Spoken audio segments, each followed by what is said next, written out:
கர்த்தருடைய வார்த்தைக்காக நம் கரங்களை வைத்து ஜெபிக்கலாம். ஆண்டவரே, இந்த வார்த்தைகள் உண்மை உள்ளவைகள். இந்த வார்த்தையின் மூலமாக நீங்க பேசுங்க, என்னை மறைத்துக் கொள்ளுங்க ஆண்டவரே. ஏசப்பா, அநேகருக்கு இது பிரயோஜனமாக இருக்கட்டும். எங்களை உடைத்து உருவாக்குங்க, எங்களை புரிய வைங்க ஏசப்பா. எங்களோடு கூட பேசுங்க. இயேசுவின் நாமத்தினாலே வேண்டிக் கொள்கிறேன் பிதாவே, ஆமென். Praise the Lord. ஆண்டவர் இந்த நேரத்துல நல்ல ஒரு வார்த்தைகளோடு நம்மோடு கூட பேச போகிறார். ஒவ்வொரு முறையுமே ஆண்டவர் வார்த்தைகளை கொடுக்கும் போது கண்டிப்பாக அதுல அநேக அர்த்தங்கள் இருக்கும், அநேகருக்கு பிரயோஜனமாக இருக்கும், அநேக தேவை உள்ளவர்களை கர்த்தர் கொண்டு வந்து நிறுத்துவார். ஆமென். சோ இந்த நேரத்துல நான் எடுத்துக்கொண்ட ஒரு டாபிக்கை பார்த்தீங்கன்னாக்கா, அதாவது துன்பங்கள் தற்காலிகமானதல்ல. அதாவது டெம்பரரி பெயின். நம்ம போய்கொண்டிருக்கிற ஒவ்வொரு பிரச்சனைகளையும் நம்மளுக்குள்ள ஒரு பிரச்சனையே நம்ம நினைச்சு கொண்டிருக்கிறத விட, நான் சொல்லுகிற ஒரு காரியம் என்னன்னாக்கா, நம்ம நினைக்க வேண்டிய ஒரு காரியம், இது டெம்பரவரி தான், இது தற்காலிகமானது. சோ இது நம்மளுடைய துன்பங்கள் எல்லாமே தற்காலிகமானது, நிரந்தரமானதே கிடையாது. அதனால்தான் நம்மளுக்கு 10 வருஷத்துக்கு முன்னாடி வேற பிரச்சனை இருந்தது, இன்னைக்கு வேற பிரச்சனை இருக்குது. அதே மாதிரி நேத்து வேற பிரச்சனைனாக்கா இன்னைக்கு ஒரு பிரச்சனையா இருக்குது, நாளைக்கு என்ன பிரச்சனை வரும் நமக்கு தெரியாது. ஸோ இதெல்லாம் ஏன் கடவுளை அனுமதிக்கிறான்னு சொல்லிட்டு நீங்க கேட்கலாம். இன்னைக்கு நம்ம கொஞ்சம் அதை தெளிவாவே பார்க்கலாம். அதுக்கு வேண்டிய சில வசனங்களை நான் உங்களுக்கு எடுத்துக்காட்ட விரும்புகிறேன். முதலாவது நம்ம எடுத்துக்கொள்வோம். 1 ஜான் 1 யோவான் 3வது அதிகாரம் 21, 22வது வசனங்களை நான் வாசிக்கிறேன். பிரியமானவர்களே, நம்முடைய இருதயம் நம்மை குற்றவாளிகள் என்று தீர்க்காதிருந்தால் நாம் தேவனிடத்தில் தைரியம் கொண்டிருந்து, நம்முடைய இருதயம் முதலாவது சொல்லணும் நம்மள குற்றவாளிகள் இல்லை என்று. சோ பிரச்சனைகள் ஏன் இந்த பிரச்சனை கர்த்தர் எனக்கு கொடுத்தாரு, எதுக்காக எனக்கு இதை கொடுத்திருக்கிறார், இதுக்கு தீர்வு எப்படி? தீர்வு லாயர் கிட்ட கிடையாது, டாக்டர் கிட்ட கிடையாது, யார்கிட்டயுமே கிடையாது. நீங்க புரிஞ்சுக்கிட்டீங்கன்னாக்கா தீர்வு ஆண்டவர்கிட்ட மட்டும்தான் இருக்குது, வேற யார்ட்டுமே இல்லை. ஏதாவது ஒரு நம்ம வழியை தேடணும்னு நினைக்கிறீங்கன்னா ஆண்டவரை தேடிக்கிட்டு போங்க, வேற யாருமே தேடாதீங்க எந்த பிரச்சனையிலும். சோ நம்மளுடைய துன்பங்களும் கஷ்டங்களும் ஒவ்வொரு வலியும் தற்காலிகமானது, நிரந்தரமானதே கிடையாது. சோ ஒன்னொன்னுத்துக்குமே கர்த்தர் நமக்காக அற்புதங்களை வைத்திருக்கிறார். ஒவ்வொரு வழியை தாண்டி வரும்போது கர்த்தர் கண்டிப்பாக அதுக்கு நமக்கு பதில் வைத்திருக்கிறார். சோ பார்த்து கொண்டிருக்கிற எல்லாருக்குமே இந்த செய்தி கண்டிப்பாக பிரயோஜனமாக இருக்கும். 22வது வசனத்தை நான் வாசிக்கிறேன். அவருடைய கற்பனைகளை கைக்கொண்டு அவருக்கு முன்பாக பிரியமானவர்களை செய்கிறபடியினால் நாம் வேண்டிக் கொள்ளுகிறது எதுவோ அதை அவராலே பெற்றுக்கொள்கிறோம். நாம் வேண்டிக் கொள்ளுகிறது. 2 காரியங்கள் தெரிஞ்சுக்கங்க. ஒண்ணு நம்முடைய இருதயம் நம்மளை குற்றவாளிகள் என்று தீர்க்கக்கூடாது. 2வது, நமக்கே குற்றவாளி என்று நம்ம தீர்க்கிறோம்னாக்கா நம்ம தேவனிடத்தில் தைரியம் கொள்ள முடியாது. சோ அதுல அப்படித்தான் சொல்லுது, நாம் நம்மை குற்றவாளிகள் என்று தீர்க்காதிருந்தால் நாம் தேவனிடத்தில் தைரியம் கொண்டிருந்து. அந்த தைரியம் நமக்கு வேணும். அந்த தைரியத்தை ஆண்டவர், இல்ல நான் இந்த பாவத்தை செய்யல, இதுக்கு நான் அடிமை ஆகல, இந்த பாவம் எனக்கு கிடையாது, இந்த பாவத்தை கர்த்தர் மன்னிச்சிட்டார். சில நேரத்துல பழைய பாவங்கள் கூட நம்மள முன்பாக நிறுத்தி நம்மள என்ன பண்ணோம், நம்ம இந்த பாவத்தை செஞ்சோம்ல அப்படின்னு சொல்லிட்டு நம்மளை ஞாபகப்படுத்திக்கிட்டே இருக்கோம். நம்ம மன்னிக்கப்பட்டதுனாலதான், ரட்சிப்பை பெற்றதுனாலதான், அந்த பாவத்தை விட்டுட்டு வந்ததுனாலதான் கர்த்தர் நமக்கு ஒரு பெரிய மனம் திரும்புதலின் ஆவியும் ரட்சிப்பை கொடுத்திருக்கிறார். சோ இதுக்கு நடுவுல நான் ரட்சிக்கப்பட்டிருக்கிறேன், நான் மனம் திரும்பி இருக்கிறேன், நான் வேதத்தை வாசிக்கிறேன், நான் ஜெபிக்கிறேன், இதெல்லாமே ஏன் எனக்கு பிரச்சனை வருது? இந்த மாதிரி செய்யறவங்களுக்கு தான் பிரச்சனை ஜாஸ்தி. ஏன்னாக்கா நம்ம திருப்பி பின்னாடி போகக்கூடாது, நம்பர் 1. ஏன்னா அந்த பாவங்களுக்கு நான் அடிமை ஆகக்கூடாது. சோ துன்பங்கள் ஏன் வருதுனாக்கா, துன்பங்கள் ஒவ்வொரு முறையும் நமக்கு வரும்போது அது நம்மள ரிமைண்டர் கொடுக்குது, நீ போகாத. துன்பங்கள் வந்தாதான் நம்ம ஆண்டவரை தேடிக்கிட்டு வருவோம். ஒரு சின்ன ரகசியம் உங்களுக்கு சொல்ல விரும்புறேன். நீங்க நினைக்கிற மாதிரி எல்லாமே நடக்குதுனாக்கா அப்போ நீங்க உங்க கண்ட்ரோல்ல இருக்கிறீங்க. ஒன்ஸ் அகெயின், நீங்க நினைக்கிற மாதிரி எல்லாமே நடக்குதா, அப்போ நீங்க உங்க கண்ட்ரோல்ல இருக்கிறீங்க. நீங்க நினைக்கிற மாதிரி ஒண்ணுமே நடக்கலனாக்கா அப்போ நீங்க ஆண்டவருடைய கண்ட்ரோல்ல இருக்கிறீங்க. எவ்வளவு அழகா இருக்குது பாருங்களேன். சில நேரத்துல, ஏன் ஆண்டவரே நான் இப்படி நினைச்சிட்டு இருக்கிறேனே, இதெல்லாம் நடக்கலையே ஆண்டவரேன்னு சொல்லி புலம்புறீங்கல்ல, அப்போ ஆண்டவருடைய கண்ட்ரோல்ல இருக்கிறீங்க. வா, நான் நினைச்சதெல்லாம் நடந்துச்சுடா அப்படின்னாக்கா எங்கேயோ போய் பாதாளத்துல உள்ள போறோம்னு அர்த்தம். ஏன்னா அது நம்ம கண்ட்ரோல்ல நம்மள வச்சுன்னுக்கிறோம். சோ இந்த இடத்துல நான் செய்த பாவங்களோ, நான் நினைக்கிறதோ எதுவுமே ஆண்டவர் எல்லாமே பார்த்துட்டு இருக்கிறார். அவர் விடுதலை தருகிற தேவன். அந்த அந்த ஒரு சின்ன எந்த சம்பவமா இருந்தாலும் இயேசு கிறிஸ்து அங்க இருக்கிறாருனாக்கா, அந்த இடத்துல நமக்கு பெரிய விடுதலை உண்டு. அதாவது இந்த தற்காலிகமான பிரச்சனைகளை நம்ம சொல்லும் போது பாத்தீங்கன்னாக்கா, இது நிரந்தரம் இல்ல என்னுடைய வாழ்க்கையில அப்படின்னு சொல்லும் போது, இதுவும் கடந்து போகும். சில ஆட்டோல எல்லாம் எழுதியிருக்கோம் பாத்தீங்களா, இதுவும் கடந்து போகும். அந்த மாதிரி ஓகே பிரச்சனை வந்துருக்கிறியா, ஓகே இதனால கர்த்தர் எனக்கு என்ன கத்து கொடுக்க போறாரு, கர்த்தர் எனக்கு என்ன சொல்லி தர போறாரு, கர்த்தர் இது மூலமா என்னோட என்ன பேச போறாரு, இதுவும் கடந்து போகும் அப்படின்னு விடும்போது கண்டிப்பாக அது கடந்து போயிடும். பிரச்சனை கடந்து போயிடும். அந்த பிரச்சனையை கடக்கிறது தான் பெரிய ப்ராப்ளமே. அந்த பிரச்சனையில உட்கார்ந்துதான் கர்த்தர் நமக்கு எல்லாத்தையும் கற்றுக் கொடுப்பார். அத நான் அன்னைக்கு கூட நான் சொன்னல ஒரு நாள், ஆண்டவருடைய பாடங்கள் என்ன, ஆண்டவர் நமக்கு எப்படி பாடங்களை கற்றுக் கொடுப்பார். வந்து புக்க தர, உன்னுடைய லேப்டாப்பை தர, உன்னுடைய செல்போன்ல இந்த ஆப்புக்கு போ, அந்த ஆப்புக்கு போ. ஒரே ஆப் ஆண்டவர்கிட்ட. என்ன ஆப்னாக்கா, ஆண்டவர்கிட்ட இருக்கிற ஆப்ல வந்து நமக்கு கத்துக் கொடுக்குற பாடம் நம்முடைய வேதனை, சோதனை, நம்முடைய கஷ்டங்கள், வலிகள், இதுதான். இதை வச்சுதான் ஆண்டவர் பாடங்களை நமக்கு கத்துக் கொடுப்பார். ஒவ்வொரு ஸ்டெப்லயும் நம்ம எடுத்து வைக்கிற கால ஆண்டவரே இவ்வளோ பிரச்சனை இருக்குதுப்பான்னு சொல்லும் போது கண்டிப்பாக அந்த பிரச்சனைகளுக்கு ஒரு தீர்வா கர்த்தர் வைத்திருக்கிறார். ஆண்டவர் சில நேரத்துல அனுமதிப்பாரு. ஏன்னா சவுலுக்கு ஆண்டவர் என்ன சொல்றாரு, கர்த்தரால ஏவப்பட்ட ஆவின்னு நம்ம வாசிக்கிறோம். கர்த்தரால ஏவப்பட்ட ஆவி அது அசுத்தாவி. ஆனா அந்த இடத்துல ஆண்டவர் அனுமதிக்கிறார். சில அசுத்தாவிகளையும் ஆண்டவர் நம்மளுக்கு சோதனை கொடுக்கறதுக்கு அனுமதிக்கிறார். ஆனா நம்ம அதை எப்படி கையாளுறோம் என்பது நம்ம கிட்ட இருக்குது. நம்ம எப்படி அதை எடுத்துக்கொள்கிறோம். நம்ம ஆண்டவரே ஆமா நான் ஏமாந்துட்டேன் ஆண்டவரே, நான் இந்த தப்பு செஞ்சுட்டேன் ஆண்டவரே, ஐயோ ஆமா ஆண்டவரே உமக்கு பிடிக்காத நான் செஞ்சுட்டேன் ஆண்டவரே, எனக்கு தப்பு ஆண்டவரே. செஞ்சுட்டு தப்பு கேட்கக்கூடாது. ஒரு தடவை விட்டுட்டோம்னா விட்டுட்டோம். அந்த மாதிரி செஞ்சுட்டு தப்பு பண்ணிட்டே இருக்கிறோம்னாக்கா நமக்கு பாவ மன்னிப்பே கிடைக்காது. சோ ஆண்டவர் 7 தடவை மன்னிக்கலாம், 70 தடவை மன்னிக்கலாம், அப்படியே மன்னிச்சுட்டே போவார் நம்ம நினைச்சுக்கிட்டே இருந்தா கண்டிப்பா அது இருக்காது. சோ இதுவும் கடந்து போகும். ஏன்னா எந்த கஷ்டமும் ஒரு நிலையில இருப்பதில்லை. மனிதனின் துக்கம் வந்து ஒரு குறிப்பிட்ட காலத்துக்குரியது. எந்த கஷ்டமும் ஒரே நிலையில இருக்காது. இதே கஷ்டம் தான் எனக்கு வரப்போகுது, இதே காரியம் தான் எனக்கு நான் செய்ய போறேன் அப்படின்னு கிடையவே கிடையாது. அது மனிதனுடைய துக்கம் பார்த்தீங்கன்னாக்கா ஒரு குறிப்பிட்ட காலத்துக்கு. சோ நம்ம எல்லாரும் சொல்ல வேண்டியது, எல்லாம் யாரெல்லாம் எந்தெந்த கஷ்டத்துல இருக்கிறீங்களோ கண்டிப்பா சொல்லுங்க, இதையும் நாம் கடந்து போகுவோம், இதுவும் கடந்து போகும், இதுவும் கடந்து போகும் நம்ம சொல்லும் போது கண்டிப்பாக கர்த்தர் நம்மளை கடந்து போக உதவி செய்கிற தேவனா இருக்கிறார். 2வது பாத்தீங்கன்னா, இது நமக்கு ஒரு பரிசோதிக்கும் காலம். ஒவ்வொரு கஷ்டங்கள் வரும்போதும் ஆண்டவர் நம்மளை பரிசோதனை செய்யறாரு. நீ எப்படி இருக்கிற நம்ம செக் பண்ணிக்கிறோம்ல.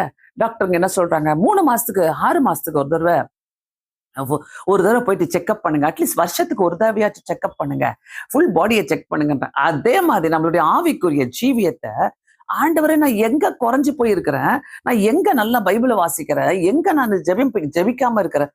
உலகத்துல முக்கியமான காரியமே பைபிளும் ஜபம் தான், பக்தி தான், வேற ஒண்ணுமே கிடையாது. அதுக்கப்புறம் தான் எல்லா ஆசீர்வாதங்களும். ஆண்டவர் என்ன நல்லா ஆசீர்வதிக்கிறாரு, எனக்கு பைபிளும் தேவையில்லை ஜபமும் தேவையில்லைன்னு சொல்றீங்கன்னாக்கா அவங்களுக்கெல்லாம் இந்த துன்பங்கள் வந்து தற்காலிகமானதா இருக்காது. அந்த துன்பங்கள் அப்படியே வந்துகிட்டே இருக்கும். ஒன்னா துன்பங்கள் வந்துட்டே இருக்கும். தப்பிக்கிறதுக்கு ஒரே வழி, ஆண்டவரே இதுல இருந்து எனக்கு விடுதலை தாங்க, இதுல இருந்து நான் தாண்டி போனோம், இது எனக்கு வேண்டாம். யாருக்கு பிடிக்கும் பிரச்சனை சொல்லுங்க பார்க்கலாம். யாருக்கு பிடிக்கும் வியாதி? ஒரே அடியா ஹாஸ்பிட்டலே நம்ம படுத்துக்கிட்டே இருந்தா எப்படி இருக்கும் நம்மளுக்கு? ஒரே அடியா கோர்ட்டும் கையுமா நம்ம அலைஞ்சிட்டு இருந்தானாக்கா எப்படி இருக்கும்? அது யோசிச்சு பாத்துக்கிறீங்களா? சோ வீட்டுக்குள்ள ஒரே பிரச்சனையா இருக்கிறதுனாக்கா எப்படி இருக்கும்? எப்ப பாரு இந்த வீட்டுக்குள்ள பிரச்சனை, என்னதான் விதி, என்னதான் நடக்கும், என்னதான் நம்ம செய்ய போறோம் இந்த வீட்டுக்குள்ள, எப்படி இருக்க போகுது யாருக்குமே தெரியாதுல்ல. ஆனா அவ்வளவு பிரச்சனைகளுக்கு மத்தியில கர்த்தர் ஒருவர் அந்த வீட்டுக்குள்ள வந்துட்டாருனாக்கா எவ்வளவு நல்லா இருக்கும்ல. எப்ப பாரு புருஷன் பொண்டாடிக்குள்ள சண்டையா இருக்கும், எப்ப பாரு பிள்ளைகளுக்குள்ள சண்டையா இருக்கும், எப்ப பாரு எதனா ஒண்ணு நடந்துகிட்டே இருக்கும் வீட்டுக்குள்ள. குழப்பமா இருக்கும், வாங்குற பைசா பத்தாது, கடனா இருக்கும், எங்க போகுதுன்னு தெரியாது, எப்படி நடக்குதுன்னு தெரியாது, நம்ம எங்க போய் கொட்டுறோம், எல்லாமே காணா போகுது. ஒரு ஆசீர்வாதமாவே இல்லையே, ஆண்டவர் நல்லா தராரு, ஆசீர்வாதமாவே இல்லையே என்ற கணக்குல இருக்கும் போதெல்லாம் கொஞ்சம் யோசித்து பாருங்க, ஆண்டவரே நான் உங்க கண்ட்ரோல்ல இருக்கிறேனா இல்ல என் கண்ட்ரோல்ல நான் இருக்கிறேனா? என் கண்ட்ரோல்ல இருக்கிறேனாக்கா எல்லாமே அப்படியே நழுவி போயிட்டே இருக்கும். ஆண்டவருடைய கண்ட்ரோல்ல இருக்கிறோம்னாக்கா, ஆண்டவர் அது கூட சேர்த்து வல்லமையை தருவாரு, பலத்தை தருவாரு, ஞானத்தை தருவாரு. அந்த ஞானம் தான் நமக்கு முக்கியம். எப்படி ஆண்டவரே நான் வழி நடத்தப்பட போறேன்? எப்படி நான் சமாதானமா இருக்க போறேன்? எப்படி நானு இந்த வீட்டுக்குள்ள பாத்தீங்கன்னாக்கா, இன்னைக்கு நான் ரொம்ப நினைச்சிட்டு இருந்தேன். நிறைய வீடுகளுக்குள்ள பாத்தீங்கன்னாக்கா பொறாம இருக்கும் பாருங்க. அந்த பொறாமையை வெளியே காட்டுறது வேற, மற்றவங்க மேல பொறாம கொள்றது வேற. ஆனா வீட்டுக்குள்ளேயே ஒருத்தருக்கு ஒருத்தர் மேல பொறாமைகள். நீ முன்னேறிட்டா பொறாம, நான் முன்னேறிட்டா பொறாம, அவங்க முன்னேறக்கூடாது, இவங்க முன்னேறக்கூடாது, தப்பு தப்பான காரியங்களை சொல்லித்தரு. இது எல்லாமே பாத்தீங்கன்னாக்கா பயங்கரமான குழப்பத்தை உண்டு பண்ணுகிறது. இதெல்லாம் தற்காலிகமானது. முதலாவது யோசித்துக்கங்க. அதுக்குதான் இப்படிப்பட்ட காரியங்களை தாண்டி வரத்துக்கு தான் நமக்கு ஞானம் தேவை, பரலோக ஞானம் தேவை. இதை நான் எப்படி தாண்டி வர முடியும்? பிள்ளைகளை நம்ம எப்படி வளர்க்க முடியும்? நான் வாழ்க்கைக்குள்ளாக, குடும்பத்துக்குள்ளாக எப்படி சமாதானமா இருக்க முடியும்? இது பரிசோதிக்கிற காலம். ஆண்டவர் சோதனைகளை கொடுக்கும் போது அது நம்மளை பரிசோதிக்கிறார் ஆண்டவர். சோதனைகள் நம்ம அதாவது நம்மளை அப்படியே அமுக்கி போடாதபடிக்கு மாறாக நமக்கு விசுவாசத்தையும் பொறுமையையும் நமக்கு நமக்கு அது அனுமதிக்கிறது, நமக்கு வளர்த்து கொடுக்குது. இந்த சோதனை காலத்துல நமக்கு ஆண்டவர் தர்றது என்னன்னாக்கா, பொறுமையோடு விசுவாசத்தோடு எப்படி இருக்க முடியும்? ஒரு பிரச்சனை, ஒரு காரியத்துக்காக நம்ம காத்துட்டு இருக்கிறோம்னாக்கா என்ன பண்ணுவீங்க? அதை ஓவர்டேக் பண்ணி போக முடியுமா? காசை கொடுத்து வாங்க முடியுமா? சிலதெல்லாம் நம்மளால ஒண்ணுமே பண்ண முடியாது. கடைசியில சொல்லுவோம், ஆண்டவரே உங்க கரத்துலதான் இருக்குதுப்பா, எங்க கிட்ட ஒண்ணுமே கிடையாது அப்படின்னு நம்ம சொல்லுவோம். பாத்தீங்களா? எங்க கிட்ட ஒண்ணுமே கிடையாது. டாக்டர்ஸ் கிட்ட கிடையாது, லாயர்ஸ் கிட்ட கிடையாது, அந்த டெக்னீஷியன் கிட்ட கிடையாது, மந்திரவாதிங்க கிட்ட கிடையாது. ஆனா கடைசியில ஓடி வர வேண்டியது எங்க தெரியுமா? ஆண்டோடைய பாதப்படி மட்டும்தான். ஆண்டோடைய பாதப்படியில் நம்ம ஓடி வரோம்னாக்கா நிச்சய விடுதலை உண்டு. யாரா இருந்தாலும், எங்க இருந்தாலும். ஏசப்பா, நீ சிந்தின ரத்தம், அந்த ரத்தம், அந்த கால்களிலிருந்து வழிந்த ரத்தங்கள், ஆண்டவரே என் மேல பூசுங்க, என் குடும்பத்துக்குள்ள தெளிச்சு விடுங்க. ஆண்டவரே நம்ம விட மாட்டேன். ஆண்டவருக்கு நம்ம மேல நம்பிக்கை இருக்கணும். ஃபர்ஸ்ட் ஆஃப் ஆல், நீ என்னை விட்டு போக மாட்ட, நீ இதை செய்ய மாட்ட, துணிகரமா நீ செய்ய மாட்ட என்ற நம்பிக்கை கர்த்தருக்கு நம்ம மேல இருக்கும். அதனால்தான் நம்மை குற்றவாளிகள் என்று தீர்க்காது இருந்தால் நாம் தேவனிடத்தில் தைரியம் கொண்டிருந்து, நம்ம மனசாட்சி சொல்லுங்க, நம்முடைய இருதயம் நம்மை குற்றவாளிகள் என்று தீர்க்காது இருந்தால், நிறைய நேரங்களில ஆண்டவர்கிட்ட ஒரு வாக்கு கொடுப்போமா? ஆனா அந்த வாக்கு ஆண்டவர்கிட்ட கொடுத்த உடனே ஆண்டவர் என்ன பண்ணுவாரு? செய்வார். செஞ்ச உடனே நம்ம மனசு என்ன சொல்லும்? ஆண்டவர்கிட்ட வாக்கு கொடுத்தாச்சு, செஞ்சிட்டாரு, ஓகே, நம்மளுடைய பழைய காரியத்துக்கு போயிடலாம், பழைய ஜென்மத்துக்குள்ள போயிடலாம், பழைய சிந்தனைக்குள்ள போயிடலாம்னு சொல்லிட்டு நிறைய பேர் அப்படி சிந்திக்க ஆரம்பிப்பாங்க. பிரியமானவர்களே, தயவு செய்து ஆண்டவர்கிட்ட நம்ம அப்படி ஏமாத்தவே முடியாது. நம்முடைய இருதயம் நம்மளை குற்றவாளிகள் என்று சொல்லுதுனாக்கா, நம்ம ஆண்டவர்ல தைரியமா போயிட்டு எதுவுமே கேட்க முடியாது. தைரியமா கேட்க முடியுமா? நம்மளுக்கு மனசாட்சி குத்தம். நான் எப்பவுமே சொல்லுவேன், நீங்க வேதத்தை தரங்க, உங்க மனசை ஆண்டவர் தரப்பாரு. எதுக்கு தரப்பாருனாக்கா, நீ என்ன தப்பு செஞ்ச, யார்கிட்ட பார்த்து நீ என்ன பண்ண, யார்கிட்ட நீ சரியில்லை, யார்கிட்ட நீ போய் பேசணும், என்ன பண்ணணும், யார் நம்மள ஏதாவது பண்றாங்களான்னு ஈஸியா காட்டுவார். நான் வேதத்தை திறந்த உடனே த ஃபர்ஸ்ட் திங் கர்த்தர் காட்டுறது, என்ன ஆண்டவரே நான் செய்யணும்? ஆண்டவரே ஏன் இவங்களை எனக்கு காட்டுறீங்க? சரி ஆண்டவரே, நான் ஒதுங்கிக்கிறேன், இதுக்கு மேல நான் பேச மாட்டேன் ஆண்டவரே, அப்படிலாம் நான் ஆண்டவர்கிட்ட நிறைய நேரங்கள் பேசியது உண்டு. பிரியமானவர்களே, இந்த இடத்துல கர்த்தர் நமக்கு தேவையில்லை. ஒரு இடத்துலயும் கர்த்தர் நமக்கு தேவை. கர்த்தர் இல்லாம நம்ம வாழவே முடியாது. மூணாவது காரியம், நம்மளுடைய வாழ்க்கையில வலிகளும் கஷ்டங்களும் துன்பங்களும் இந்த வரும்போது நமக்கு மூணாவது காரியம், இதனால ஒரு புதிய பலன் கிடைக்குது. நம்ம பாத்தீங்கன்னாக்கா, என்னமோ வீட்டெல்லாம் பெயிண்ட் அடிச்சுட்டா எப்படி இருக்கும்? திருப்பி அப்படியே ஃப்ரெஷ் ஆயிடும்ல, அப்பா சூப்பரா இருக்குது, வீட்டெல்லாம் பெயிண்ட் அடிச்சுட்டு பளிச்சுன்னு இருக்குது. அந்த மாதிரிதான் ஒரு புயலுக்கு பின்னாடி ஒரு பிரைட்னஸ், ஒரு புயலுக்கு பின்னாடி ஒரு அமைதி, ஒரு புயலுக்கு பின்னாடி ஏதோ ஒரு நல்ல காரியங்களை கர்த்தர் நமக்கு செஞ்சு முடிப்பார். சோ அதே பிரச்சனை எப்பவுமே தரமாட்டாரு. நம்ம நினைச்சிட்டு இருப்போம், ஐயோ இந்த ஆள் கூட நான் எப்படிதான் அவஸ்தைப்பட போறேன், ஐயோ இந்த பிள்ளைங்க கூட நான் எப்படிதான் எவ்வளவு நாள் கஷ்டப்படணும், இப்படிலாம் யோசிக்கிறவங்க பேரண்ட்ஸ் எல்லாம் உண்டு, இப்படிலாம் யோசிப்பாங்க. ஆனா தற்காலிகமானது. நாம போகிற ஒவ்வொரு பாதையும், கஷ்டமான பாதைகளும் வலிகளும் தற்காலிகமானது. இட்ஸ் டெம்பரரி, அது பெர்மனண்டே கிடையாது. அதனாலதான் நமக்கு தெரியல. போன வாரம் என்ன பிரச்சனை நம்மளுக்கு வந்தது சொல்லுங்க, டக்குன்னு சொல்ல முடியாது, யோசிப்போம்ல. மறக்கிறதும் ஒரு கிஃப்ட் நமக்கு. அதை மறந்துட்டோம் பாருங்க. சோ ஆண்டவர் நமக்கு இப்படிப்பட்ட காரியங்கள்லாம் சொல்லி கொடுத்துருக்கும் போது அவர்கிட்ட நம்ம எப்படி போனோம், ஒரு சுத்த இருதயத்தோடு நம்ம இருந்தாதான் தைரியத்தோடு ஆண்டவர்கிட்ட கேட்கலாம். எதுக்கு ஏசப்பா இந்த பிரச்சனை? சரி கொடுத்துட்டீங்க, இதுக்கு பலனை தாங்க, இதுக்கு பலனை தாங்க, இந்த கஷ்டங்களுக்கு பலனை தாங்க அப்படின்னு சொல்லி நம்ம கேட்கலாம் ஆண்டவர்கிட்ட. பிரியமானவர்களே, தயவு செய்து நீங்க நினைக்கிற மாதிரி எல்லாம் நடந்துட்டா அது நம்ம கண்ட்ரோல்ல இருக்கிறோம், அது உங்க கண்ட்ரோல்ல இருக்கிறீங்க. நீங்க நினைக்கிற மாதிரி எதுவுமே நடக்கலைனாக்கா நம்ம கர்த்தருடைய கண்ட்ரோல்ல இருக்கிறோம். ஸோ ஒரு ஒரு வேதனைகளும் சோதனைகளுக்கும் ஆண்டவர் எஸ் நோ வெயிட். வெயிட் வந்து ஆண்டவர் வந்து முற்றிலுமா எடுத்து போட்டுருவார். அந்த வெயிட் வந்து ரொம்ப ரொம்ப டேஞ்சர். ஆனா நோன்னு சொல்லிட்டாருன்னா ஓகே ஃபைன், எஸ் சொல்லிட்டானா உடனே செஞ்சு காட்டுவார். நோனாக்கா நம்ம தான் புரிஞ்சுக்கணும், ஆண்டவர் தான் இதுல ஒத்துக்கலையே, ஆண்டவர் எதையோ காட்டுறாரு. எஸ்னாக்கா தெரியாதவங்களாம் வந்து சூப்பரா இருக்குது செய்யுங்க, இது ரொம்ப நல்லா இருக்குது, நல்லா இருக்குது, இது அது நல்லா இருக்குது, இது நல்லா இருக்குது, நமக்கு எல்லாமே கூடி வரும், எல்லாமே கூடி வர செய்கிறவர். நல்லதுனாக்கா ஆண்டவருக்கு சித்த இல்லைனாக்கா இழுத்தடிப்பாரு, வேண்டான்னுவாரு, நீ ஃபோர்ஸ் பண்றதுனால கேட்பாரு. இந்த வேதனையெல்லாம் நாம யார் சுமக்கிறா? நீங்களே தானே சுமக்குறீங்க, நாமே தானே வாங்கி கட்டிக்கிறோம். இந்த கஷ்டத்தை துன்பங்களை எல்லாத்தையும் நாமளே வாங்கி கட்டிக்கிறோம். சோ இதுவும் கடந்து போகட்டும் என்ற நிலைமை நமக்கு வரும்போது கண்டிப்பாக கர்த்தர் நம்முடைய வாழ்க்கையில ஒரு அற்புதத்தை செய்ய விரும்புகிறார்.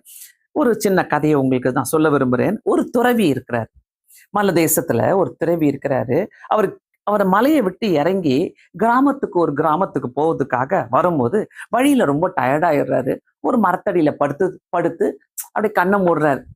கண்ணை மூடிட்டு கொஞ்சம் ரெஸ்ட் எடுத்துட்டு போகலாம் அந்த கிராமத்துக்குன்னு சொல்லிட்டு அவர் போலான்ட்டு அங்க ஒரு மரத்தடியில படுத்திருக்கிறார். மரத்தடியில படுத்திருக்கும் போது யாரோ ஒரு வாலிப பையன் புலம்பிக்கிட்டே வரான், ரோடு ஃபுல்லா சத்தமா பேசிக்கிட்டே வரான். அவன் வாழ்க்கையில ஏற்பட்ட ஏமாற்றங்கள், சண்டைகள், அவனுடைய வறுமை எல்லாத்தையும் குறிச்சு பயங்கரமா பேசிக்கிட்டு வந்து ஐயோ அங்க பாக்குறான், அந்த மரத்தடியில ஒரு துறவி படுத்துட்டு இருக்கிறாரு. சரி நாமும் இந்த பக்கம் ஒரு மரத்தடியில படுத்துட்டு போலாம், கொஞ்ச நேரம் படுத்துட்டு போலாம்னு சொல்லி அவன் அங்க உட்காந்துட்டு இருக்கான். அங்க உட்காரும் போது பயங்கர சத்தமா புலம்புறான். என்னன்னு கேட்டா, அந்த துறவி பாரு நல்லா இருக்கிறாரு, ஜம்முன்னு தூங்குறாரு ஒரு மரத்தடியில, அவருக்கு என்ன கஷ்டம், அவர் துறவி, அவருக்கு குடும்பமா குட்டியா பிள்ளைங்களா யாரும் கிடையாது, அவர் படுத்து தூங்குறாரு நல்லா அப்படின்ட்டு அவன் புலம்பிட்டு இருக்கிறான். புலம்பும் போது இவர் காதுல விழுந்துருது, அந்த துறவிக்கு இது காதுல விழுந்து கூப்பிட்டு, தம்பி உன் பிரச்சனை என்னப்பா, ஏன்பா நீ புலம்பிட்டு இருக்கிறேன்னு கூப்பிட்டு கேட்கிறாரு. ஏன்னா ஏன் எதுக்கு, நான் வந்து இங்க காட்டுக்குள்ள வந்திருக்கிறேன், தேன் எடுக்க வந்திருக்கிறேன், ஆனா வீட்டுக்குள்ள பெரிய ஏமாற்றம், சண்டை, ஒரே கஷ்டம், வியாதி, என்ன பண்றதுன்னு எனக்கு புரியல. உங்களை மாதிரி ஒரு துறவியா இருந்திருந்தா நானும் வந்து இப்படியே எங்கன்னா உலாத்திக்கிட்டு இருப்பேன், மலை தேசத்துல போயிட்டு இருப்பேன் சொல்லும் போது அவர் ஒரு கதை சொன்னாராம். என்ன கதை சொன்னாருனாக்கா, ஒருத்தருக்கு 2 மாடு இருந்துச்சு, அந்த 2 மாடும் தொலைஞ்சிருச்சான். தொலைஞ்சிட்ட உடனே ரொம்ப கஷ்டப்பட்டாராம். தெரு தெருவா அவரு தேடிக்கிட்டே போனாராம். 2 பசுமாடு, அதை வச்சுதான் அவர் சம்பாதிக்கிறாரு அந்த விவசாயி. அப்போ அவர் தெரு தெருவா போயிட்டு சுத்திக்கிட்டு கேட்கும் போது பாத்தீங்கன்னாக்கா அவருக்கு ரொம்ப கஷ்டமா இருந்துச்சு. எல்லாம் போற வரவங்க எல்லாம் எல்லார் வீட்லயும் சொல்றாங்களாம், நீ வந்து துரதிர்ஷ்டக்கார, 2 பசுமாடுகளும் தொலைஞ்சிருச்சு, நீ என்ன பண்ணுவ, நீ துரதிர்ஷ்டமானவன். அவரு அதெல்லாம் கேட்டு ஐயோ பாவம், நீ 2த்தையும் தொலைச்சிட்டேன்னு சொல்லிட்டு அப்படியே புலம்பிட்டே இருந்தாங்களாம். அப்போ அவரு மெதுவா சொன்னாராம், எல்லாத்தையும் கடவுள் பார்த்துப்பாரு அப்படின்னு சொல்லிட்டு பதில் சொல்லிட்டு போயிட்டாராம். அடுத்த நாள் மறுநாளே இந்த 2 பசுமாடுகள், தொலைஞ்சு போன 2 பசுமாடும் இன்னொரு 2 பசுமாடு கூட்டிகிட்டு வருதான். வரும்போது அப்போ எல்லாரும் இவருக்கு ரொம்ப சந்தோஷம் ஆயிடுச்சான். என்னன்னே தெரியல, 2 போயிட்டு 4 பேரா வராங்களா, 4 பசுமாட வீட்டுக்கு வந்து சேர்றாங்க. அப்போ ஆஹ் போற வரவங்க அந்த அந்த அவங்க அவரை பார்த்து துரதிர்ஷ்டசாலின்னு சொன்னாங்கல்ல, அவங்க எல்லாம் என்ன சொல்லலாம், என்னையா உனக்கு அதிர்ஷ்டம், 2 போயிட்டு 4 மாடா வந்திருக்குது, எவ்வளவு பெரிய அதிர்ஷ்டம், எவ்வளவு பெரிய அதிர்ஷ்டம்னா. அதுக்கும் அவர் என்ன பதில் சொன்னாராம், எல்லாம் கடவுள் தான் பார்த்துக்கிட்டாரு. 2த்துக்குமே நம்ம துன்பமா இருந்தாலும் கடவுள் தான் பார்த்துக்கணும், நம்ம சந்தோஷமா இருந்தாலும் ஆண்டவர் டபுளான சந்தோஷத்தை கொடுத்தாலும் கடவுள் தான் கொடுக்குறாரு, வேற யாருமே இல்லை. சோ நல்லா புரிஞ்சுக்கங்க. இந்த துறவி அந்த கதையை சொன்ன உடனே அவர் புரிய வச்சாரு. ஓகே, எல்லாத்துக்கும் நான் நன்றி சொல்ல கத்துக்க ஃபர்ஸ்ட்.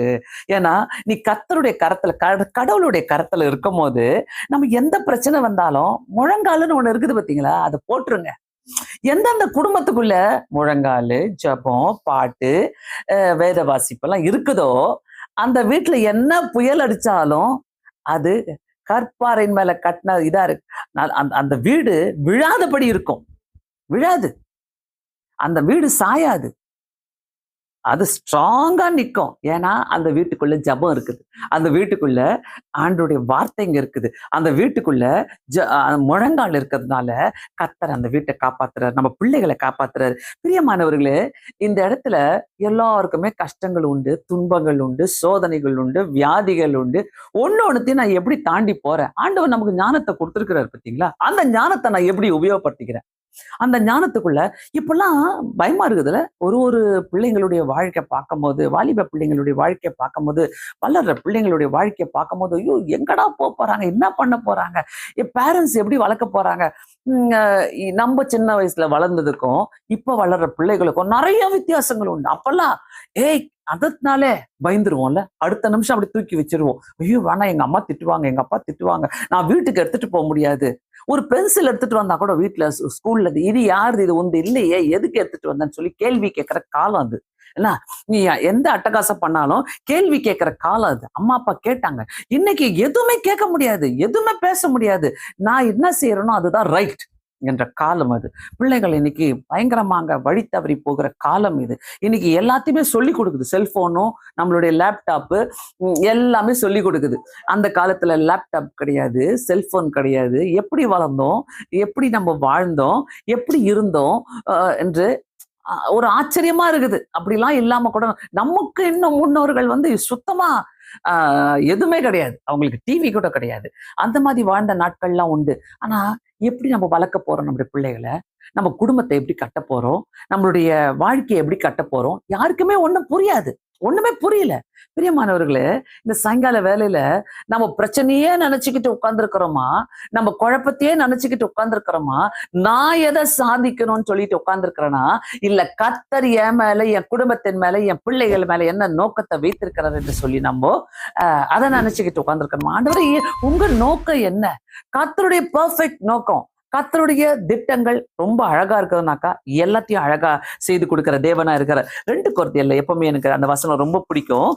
2 கொரிந்தியர் 4வது அதிகாரத்துல 4வது அதிகாரம் 17, 18வது வசனத்துல, மேலும் காணப்படுகிறவர்களை அல்ல காணப்படாதவைகளை நோக்கி இருக்கிற நமக்கு அதி சீக்கிரத்தில் நீங்கும் லேசான நம்முடைய உபத்திரவம் மிகவும் அதிகமான நித்திய கனமகிமையை உண்டாக்குகிறது.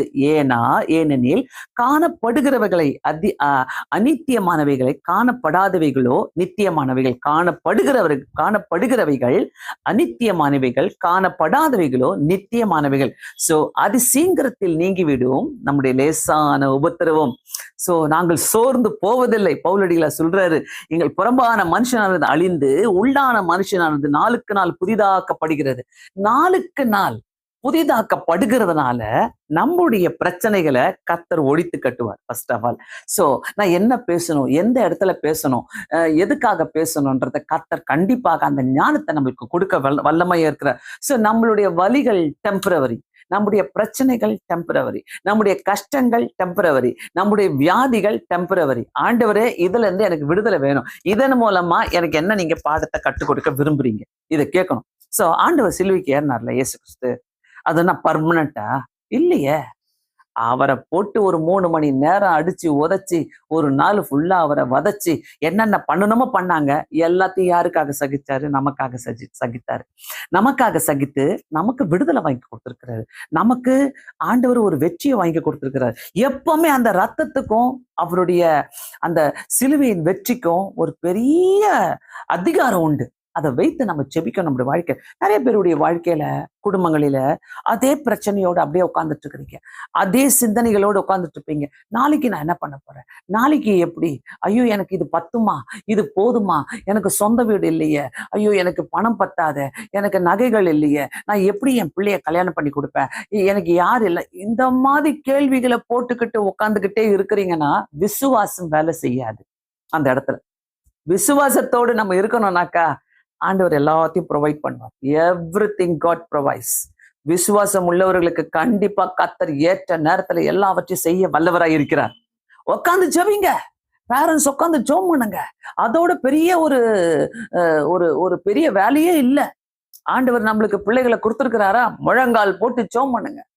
முழங்கால் போட்டு ஜெபிக்க, அவங்கள கரையேத்துற வரைக்கும், அவங்கக்குள்ள ஆண்டவராகிய இயேசு கிறிஸ்து நிலைத்திருக்கிற வரைக்கும், அவங்க வாழ்க்கையில இதுதான் வாழ்க்கை எனக்கு அவங்க நம்புற வரைக்கும், பேரண்ட்ஸ் ஒருத்தரும் ஒவ்வொரு முறையும் ஆண்டவர்ட்ட போய் ஜெபம் பண்ணுங்க. ஆண்டவர்ட்ட போய் நீங்க ஜெபிக்க ஜெபிக்க ஜெபிக்க தான் அவங்களுடைய வாழ்க்கை மாறுதலை நம்ம பார்ப்போம். அவங்க மூலமா நமக்கு பிரச்சனைகள் வந்தாலும் நம்ம செய்ய வேண்டியது, ஆண்டவரே பிள்ளைகளை உங்களுடைய கைக்குள்ள வச்சுக்கங்க, ஆண்டவரே குடும்பத்தை உங்களுடைய கைக்குள்ள வச்சுக்க. குடும்பத்தை இழந்துட்டோம்னாக்கா ஒண்ணுமே இல்லைங்க, ஒண்ணுமே கிடையாது. ஒரு குடும்பத்துக்குள்ள சமாதானம் இல்லைனாக்கா ஒண்ணுமே கிடையாது. ஒருத்தவங்க எனக்கு ஃபோன் பண்ணி கேட்கறாங்க, நான் எங்க வீட்டுக்காரரை நான் விட்டுறலான்னு இருக்கிறேன், எனக்கு பிடிக்கல, எனக்கு என்ன பண்றதுன்னு தெரியல, நல்லா ஜெபிக்கிறவங்க இதுக்கும் பாத்தீங்க. எப்படி நான் இதுக்கு பதில் சொல்லுவேன்மா? உட்காந்து ஜெபம் பண்ணுமா, ஏமா இதை போய் என்கிட்ட கேட்கற? நீ விட்டன்னா என்ன, விடலன்னா அப்படியே நீ பேசுவே என்று என்கிட்ட அப்படியே கேட்ப. நான் சொல்ல முடியுமா, சரிம்மா உங்க வீட்டுக்கார விட்டுட்டு வந்துருன்னு சொல்ல முடியுமா? சொல்ல முடியாது. ஆனா உன்னுடைய முழங்கால், உங்க வீட்டுக்கார வச்சு உன்னை சந்திக்கிறாரா கர்த்தரு? உன்னை உடைக்கிறாரா? உங்க வீட்டுக்கார உடைக்கல, உன்னைதான் உடைக்கிறாரு கர்த்தரு. ஏன்னா நீ இன்னும் ஆழமா வா, ஆண்டருக்குள்ள வா அப்படின்னு சொல்லி கர்த்தர் உடைக்கிறாரு. இன்னொரு அம்மா ஃபோன் பண்ணி எனக்கு கேட்கறாங்க, என்னன்னாக்கா எனக்கு செய்வனை வச்சுட்டாங்கம்மா, எனக்கு இவ்வளவு நாள் தெரியாது, எனக்கு அந்த செய்வினிய இப்பதான் தெரியுதுமா. நீ முழங்கால் போட்டு ஜெபம் பண்ணு, நீ தான் ஜெபம் பண்ணி அந்த செய்வினியை உங்ககிட்ட எடுத்து போடணும். ஏன்னா நாங்க ஜெபம் பண்ணுவோம் உனக்காக, நீயும் ஆண்டவர்கிட்ட மன்னிப்பு கேட்டு ஜெபிக்கும் போது, இல்லம்மா அது வயிற்றுக்குள்ள ரொம்ப ஆழமா வச்சுட்டாங்க. எங்க ஆழமா வச்சா என்ன, ஆண்டவரால் எடுக்க முடியாதா?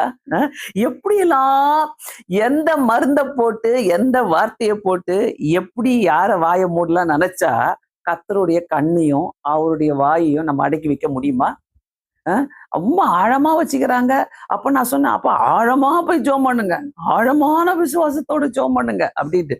சில கேஸ் எல்லாம் பார்க்கும்போது எனக்கே ரொம்ப அவங்க ஏதோ அப்படியே பண்ணிடுவாங்க போனு, பண்ணிட்டு அப்படியே அழுவாங்க பயங்கரமா, பண்ணிட்டு ஆண்டவர் ஐயோ எப்படி என்ன பண்றதுன்னே தெரியல எனக்கு. நான் சொல்லுவேன், முழங்கால் போட்டு ஜெபம் பண்ணுங்க. ஆண்டவர் ரெடிமேடா எல்லாமே ஃபாஸ்ட் ஃபுட் கிடையாது, எல்லாமே ஃபாஸ்டா உடனே இப்பவே வந்துடணும், பிளிங்கிட்ல வந்துடணும், இதுல ஏதாவது இன்ஸ்டால வந்துடணும், அப்படி இப்படி நம்ம பாக்குறோம்னாக்கா அதெல்லாம் நடக்காது. கர்த்தர் உடைக்கிறதுக்கு காரணம், கர்த்தர் சூப்பரா உடைப்பார். நல்ல பென்சில் நம்ம சீவோம் பார்த்தீங்களா, எப்படி செய்வோம், அப்படியே ஷார்ப்பா பார்த்துக்கிட்டே செய்வோம் அந்த காலத்துல எல்லாம். இப்பதான் ஷார்ப்னர், அதை கூட ஷார்ப்னர் வச்சு நல்லா நைஸா அழகா அந்த கூரா வர வரைக்கும் ஷார்ப்னர் வச்சு. இதுலயும் அப்படிதான், அந்த மாதிரிதான் கர்த்தர் நம்ம அவர் கையில ஒரு பென்சில் மாதிரி. சோ வேண்டிய நேரத்துல நம்மள அழகா ஷார்ப் பண்ணி அவருக்காக உருவாக்குறாரு நம்மள. இத புரிஞ்சுக்கங்க எல்லாருமே. ஒவ்வொரு பிரச்சனையும் நீங்க சாட்சியா அதை கொண்டு போகணும் உலகத்துக்குள்ள. இந்த காரியத்தை கர்த்தர் எனக்கு செஞ்சாரு, இந்த காரியத்துக்குள்ள நான் இருந்தேன், இந்த காரியத்துல எனக்கு விடுதலை இல்லை, அதனால கர்த்தர் இதன் மூலமா என்னை சந்திச்சாரு, எனக்கு உடைச்சாரு, என்னை வழி நடத்தினாரு, என்னை இப்படிதான் என்னை வழி நடத்தி கொண்டு வந்தாரு சொல்ற சாட்சிகள் நிறைய இருக்குது. என்னுடைய வாழ்க்கையில எல்லாம் நிறைய சாட்சிகள் ஆண்டவர் ஒரு எக்ஸ்பீரியன்ஸ் மூலமாக கொண்டு வந்து என்னை உடைச்சி தள்ளினாரு. அப்போ நான் இன்னைக்கு நான் இதை பேசுறதுக்கு காரணம் என்னக்கா, இருதயத்துல ஒரு தைரியம். ஏன்னாக்கா நான் பாவத்தோட ஆண்டவர்கிட்ட போக முடியாது, நான் குற்றவாளியா ஆண்டவர்கிட்ட போக முடியாது. ஆண்டவர் குற்றத்தை மன்னிக்கிறவர் தான். ஆனா நான் பாவத்தை செஞ்சுட்டு நான் திரும்ப வந்து கண்டிப்பா ஆண்டவர்கிட்ட நான் மன்னிப்பு கேட்டே இருக்கிறது. அவங்களுடைய ஜப குறிப்பு, அவங்களுடைய வலி, அவங்களுடைய கஷ்டங்கள் ஒவ்வொன்றுமே கர்த்தர் எப்படி மாற்றி போடுவானா, முழங்கால மட்டும்தான் மாற்ற முடியும். வேதத்தின் வசனத்தின் மூலமாக மட்டும்தான் மாற்ற முடியும். வாக்குத்தத்தங்களை கொடுத்த தேவன் மாறாத தேவனா இருக்கிறார். மறந்துடாதீங்க, நம்முடைய வலிகள் நிரந்தரமானது கிடையாது. கர்த்தர் ஒரு வலியை அனுமதிக்கிறார்னாக்கா அதுல இருந்து நம்ம வெளியில வரத்துக்கு தான் அந்த வலியை அனுமதிக்கிறாரு. இதை விட்டு நீ வெளியே வா, இது உனக்கு கிடையாது.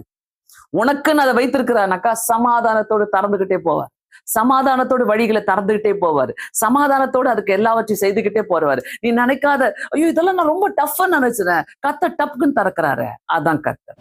சிலது ஏன் மூடி வைக்கிறாரு, சிலதுல ஏன் வலி அனுமதிக்கிறாரு, ஏன்னா அது கர்த்தருடைய சித்தம் இல்ல. அந்த வலி கர்த்தருடைய சித்தம் இல்ல. அந்த வலிகளை தூக்கி போடுங்க, வேண்டாம். நீங்க நினைக்கிற மாதிரி எல்லாமே நடக்குதுனாக்கா அப்போ நீங்க உங்க கண்ட்ரோல்ல இருக்கிறீங்க. நீங்க நினைக்கிற மாதிரி எல்லாமே நடக்கலைனாக்கா கர்த்தருடைய கண்ட்ரோல்ல இருக்கிறீங்க, மறந்துடாதீங்க. சோ ஒவ்வொரு வலிகள் வரும்போதோ, ஆண்டவரே இது உமக்கு பிரியமில்லாத வலி, நான் இதை தூக்கி போட்டுறேன், இது வேணாம் ஆண்டவரை சொல்லிட்டு நீங்க செய்யும் போது கர்த்தர் நமக்கு உறுதியாக நின்று நம்மளை விடுதலை பண்ண வல்லவராய் இருக்கிறார். கவலைப்படாதீங்க. ஐயோ இவ்வளவு கஷ்டம் இருக்குது, இந்த துன்பம் இருக்குது, ரெடிமேடா எனக்கு ஆன்சர் கிடையாதா, நான் ரெடிமேடா கொடுத்துட்டாருனாக்கா திருப்பி போயிட்டு நம்ம அதே பாவத்துல விழுவோம், திருப்பி போயிட்டு அதே தப்பை செஞ்சுட்டு இருப்போம். அதனாலதான் கர்த்தர் நம்மளை உடைச்சு உருவாக்கி எங்க கில்லுனா வலிக்கும்ட்டு ஆண்டவருக்கு தெரியும். முட்டியில எல்லாம் கிள்னா வலிக்காது பாத்தீங்களா, முட்டியில எல்லாம் வலிக்காது, இங்கெல்லாம் கிள்ளி விட்டா நல்லா வலிக்கும். அந்த மாதிரி கர்த்தரு எங்க கிள்ளி விட்டா நம்மளுக்கு வலிக்கும்ன்றது நம்மள பிள்ளைங்க மூலமா சோதிப்பாரு, நம்மளை கணவர் மூலமா சோதிப்பாங்க, நம்ம குடும்பத்தார் மூலமா, மனைவி மூலமா, எப்படி எப்படி பண விஷயங்களின் மூலமா எப்படி எப்படி சோதிக்கணும் அப்படிலாம் சோதிப்பார். பிரியமானவர்களே, நம்மளுடைய வலிகள், துன்பங்கள், கஷ்டங்கள் டெம்பரவரி, அது தற்காலிகமானது. அதை தாண்டி வாங்க வெளியில.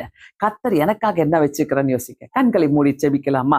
பரலோக பிதாவை நோக்கி, ஆண்டவரே உம்முடைய கரங்களிலே வருகிறோம் இயேசு சுவாமி. எல்லாரும்